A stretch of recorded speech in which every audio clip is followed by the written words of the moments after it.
I'm Aaron Kohler, and on Today in the Shop, I've got Willy Demis up here. Willy, it's a pleasure to have you. Thanks, Aaron. Glad to be here.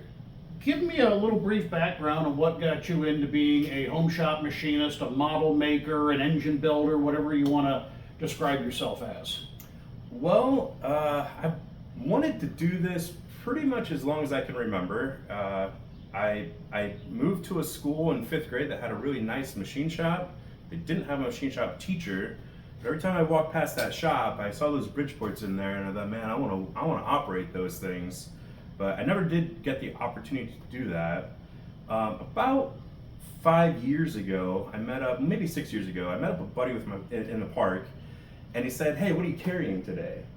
I was like, "Well, just my normal stuff. I got my keys, my phone, my wallet." He's like, "Check this out." And he hands me a spinning top, a little metal spinning top, like one of these. And he says, "Check this out." And I look at it, I'm like, "Are you a child? Why do you have a top in your pocket?" He's like, "Look a little closer." So I look at this thing, and it's this really fancy top. I've never seen anything like this before. And I kind of got the bug there, and I thought, maybe I'd like to make some of these things. So I started watching a ton of videos on YouTube and trying to learn how to do this stuff, and finally bought a lathe and just jumped in. Very cool. Yeah. Very cool. So where do we want to start at? We've got some very intricate little tops here that I could fidget with these all day. We've got one of the absolute most beautiful wobbler engines I've ever seen, and I'll let Willy describe more about all the intricacies to it. And the machinist cube, gotta have a machinist cube. A machinist cube, right? It's a rite of passage. And the stand that it's on is just as intense as the cube. Where do you want to start at? You start with tops? I did start with tops, actually. So tell me about the tops, because as I look at this, I see it's faceted like you would find a jeweler do. Mm-hmm. I can count 3 or 4, 5, 6, 7 different metals here. That's right. What? Tell me about the top. Yeah, so there's a whole community of precision pocket spinning tops, and we typically would start with just a one-piece top, just chuck up a chunk of brass, probably is what people typically go with, and try to make a top shape. And that's just fine, but I kind of have this character flaw in that I always feel like I need to go way above and beyond. So I did make a one-piece top as my first top, and I think my second top was 2 pieces. I'm like, oh, this is just not hard enough, which is kind of stupid. But I decided to jump in and start making like multi-piece tops, tops that have, like 4 or 5, or I have a top that had 640 pieces in it. Actually, it was a wooden top that I glued into a pattern, mm-hmm. and then I made a metal core for it, and so you can really get as creative as you want with these things, and that's really what I enjoy about it, is how far can you push an idea. I can respect that. Take it to the extreme. Yeah. There's a level of craftsmanship that a lot of people don't understand. I can respect that. Well, thanks. Yeah, it's not easy. It's not easy. These tops, I think they're a great entry point to machining. It's like I said, you can just take a single piece of metal, drill a hole in the bottom, push a bearing in there, and then make it into a top shape, and it's probably going to spin just fine. But as you start getting more intricate, the requirements for your machining go up exponentially. And I've learned things in top making that I think a lot of even maybe apprentice machinists might not know. Like we have to operate at tolerances in the tenths, in order to get tops that spin like this without any wobble in them. If it's hard to see, that's still rotating on this little glass, on these little glass pieces. It's still rotating. Yeah. So we know that through some experimentation, we know that a top needs to be within 5/10,000ths of an inch in concentricity for total indicated runout in order to spin without any wobble in it. And that's not numbers that you would normally try to hit in your typical hobby machining. I think it's pretty often that you would be operating in like the thousands, but maybe not always in the 10,000s. Depending on your application, right. half thou standard. Yeah. Most Most tool room guys, couple of thousands. is Exactly. good enough. Yeah. A couple thousands on the top, and it's not going to spin nice at all. It's going to be pretty terrible. So yeah, it ended up being a really good way to learn, and I kind of got bored with it. So I thought the next obvious place from tops, let's make a machinist cube, and that was a very fun challenge. I made this one out of bronze, and I used my top making skills to make a base for it that looked a little bit more intricate, and it has Damascus steel and stainless pins, and it has a bronze ring inlaid in it. Yeah, so that was a nice little. I was really happy with that one. Turned out well. And in tops, we often push for nice surface finishes as well. So I use my polishing skills to polish over the cube there, and yeah. When you polish these, do you use a diamond compound on cloth, or what's your standard? Just a quick repertoire. Yeah. What's your standard? Because I don't polish a whole much of anything other than using a fine grit emery and a little oil. I really don't have a need to polish a lot. Sure. So what I would do is I use micro mesh sanding pads. You get them in any size, but I think for this size of work, they make a 2" by 2" pad that has mesh sanding paper on either side of it, and they go from like 1,000 grit up to 12,000 grit. So I would start at, if I'm getting a good surface finish on the lathe, I'd probably start at like 400 or 600 grit, and then once I go to 600, I'd shoot to like 1,500, then I would go up to 12,000. From there, I would take it to a cloth buffing wheel with a green compound for most of the metals I use. I do have a brown compound that I'll use every now and then, but typically I just use a green compound. Just the standard Tripoli compound That's right. you get at any stuff hardware you store. get at Harbor Freight, yeah. Okay. And it takes time. It takes a lot of time. You might be at the lathe with those micro mesh pads sanding on that thing for an hour, but that's the cost that you pay for a polished finish, right? So then you moved on to this engine. Yep. So as I hold this engine, you can see that it's got an intake and exhaust. You can see that the crank is Damascus. It's got a brass rod. It's very hard to see, but even the end of the rod is faceted. Even the end of the pin is faceted. You can see that it's got brass or copper inlays in the column body. You turn it around. The flywheel is 6 different pieces. 5 different Five pieces. different pieces. Those little bolt heads you see in there are real bolts. Yeah, Are those screws. are 080 bolts. And you can see the cylinders made of a Damascus steel. Now, this appears to be a Damascus, but it doesn't seem like it's steel. What is that? It's not steel. It's titanium.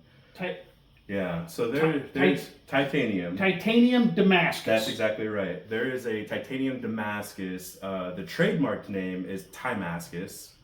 But there's, at this point in time, 2024, when we're filming this, there's multiple vendors that make this now, and they all kind of have their own brand. But you'll find it called titanium Damascus, Damascus. Sometimes they'll call it, I'm blanking on the other one, but there's one other trade name that they tend to use. But it is just 2 different grades of titanium that are forge weld together. And then when you heat it, they will oxidize at different rates, and the oxidation is what causes that coloring. And so depending on how they forge them, the pattern they used when they forged it, you'll get different patterns in the titanium. Did you do anything to enhance other than polishing? Polished and then heated. Polished and then heated. That's right. Just heat it with a flame. Just a little handheld propane torch, or what do you use to? Yeah, I have a little butane torch. You get a little butane torch? So you can overheat them pretty easily. Okay. It's just like if you were tempering a piece of steel, right? Like you can see it come up to cherry red, and that's where you're gonna stop for your tempering. Well, Damascus and titanium in general, it'll go through these different color phases as you heat it, and the purple blue phase is pretty much the highest phase you want to get to. If you go beyond that, it'll turn almost like a crystal blue, like a very white blue, and from there you're pretty much done. Like, it's not gonna go back to a nice color after that. So Yeah, you want to be a little gentle on how you heat it.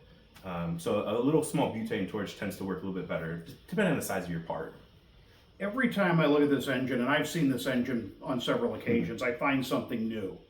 You'll notice that it's got a bracket to hold the exhaust pipe or the intake. I'm not sure which one is which. Yeah. This is intake, this is there's a little bracket with a 080 screw. Yeah. I noted these bands around here. Well, when I turned it sideways and moved the flywheel, you can see that they extend all the way through. That's a multiple piece buildup, isn't it? That's right. That's right. That's a stack up of different parts. And I'm glad you said that, because that was literally my intention. I wanted every point on this thing to have something interesting to look at. So like you mentioned, the flywheel is a combination of different parts. Actually, the flywheel has a bronze hub, has brass screws. The center of the outer ring, if you will, of the wheel itself is that Damascus. But then on either side of that, I thought, titanium's pretty light. It's not a very heavy metal. And your flywheel, you want some mass in it. So to increase the mass, I actually pressed on tungsten rings on either side of it. So it has tungsten and Damascus and bronze and brass on there. Even like the little screw head here, this is also a stack up. It's zirconium and then copper and then zirconium. And when you heat zirconium, it'll turn black, like a really nice black too. It's like almost looks like you plasta dipped it. It's very interesting. So a unique black. And I thought, well, that's not interesting enough. So I bored the end and put a little inlay of Damascus in the end there. Every point that you look on here, I wanted there to be something interesting to see. And hopefully you can look at solve this. that. You can look at this engine 10 times. I've probably seen it 10 times, and every time you see it, something new grabs your attention, and it keeps getting more and more interesting. Like I said, I just noticed the faceting on the end of the pin for the connecting rod. Yeah. Never noticed that before, and I've played with this engine 10 times. So one thing that works well for me in learning how to machine through top making is that the little precision metal spinning tops really came from the knife making community. Knife makers were maybe bored or had some downtime, so they started making some precision pocket tops. Well, knife makers have their own skill set of machining and artistry and craftsmanship. And one thing that knife makers use often is mosaic pins. When they're putting the scales on the side of the knife, they'll drill through there and put a mosaic pin in there. Okay. And I thought, oh yeah, I've seen that before in YouTube videos. What if my crank pin was a mosaic pin, right? So yeah, the crank pin is actually a mosaic pin that has a whole buildup of its own in the interior of the pin. Are those all press fits, or are they held together with Loctite? I think most of the things on here are press fits. I guess that's actually an interesting point. Kind of the gold standard of multi-piece precision top making is that we use interference fits. There's no Loctite on any of my tops that I've ever made, no matter how many pieces there are. They're all interference fits. So that's kind of how I learned to machine, is by doing interference fits. So most of the stuff I do, I just use interference fits. I do believe on this one, because I needed to be able to assemble the crank web on this side and the flywheel on this side, I think that the crank on this one probably is Loctited, because I had to assemble it somehow. Everything else on it would be an interference fit. Every time you pick up something he does, you notice something new. You can see that the handle's got holes in it. Mm-hmm. Well, they're all poked on an angle. That's right. And then there's some sort of faceted something inside of there as well. It's faceted here. And earlier Willie had said you put a bearing in the end. All the bearing is simply a ball. It's a tungsten ball, a titanium ball, a hardened ball. It's not like a roller bearing or a plain bearing. It's just a ball that gets pressed in, held in with Loctite or something. Is that press correct? Fit. Just press fit. Yep. Yeah. The thing with the bearing balls is that they are ground very accurate, and so they have a very smooth surface. Very little moment of inertia. Your amount of bearing is called moment of inertia. Sure. Well, where I was going with that is the surface finish is so smooth that it's possible Loctite might be able to bind to it, but I'm not I'm not 100% sure in that one. I just assume that Loctite won't bind to it because there's no roughness of the surface texture, right?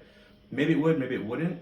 I choose to use the interference fit because I know that the press fit's going to hold it in there just fine. Every time you look at this, you find, anytime you look at any of these, I'm not 100% sure what this is other than an exercise in machinist terrorism. It's got multiple diameters. It's got facets on the ends.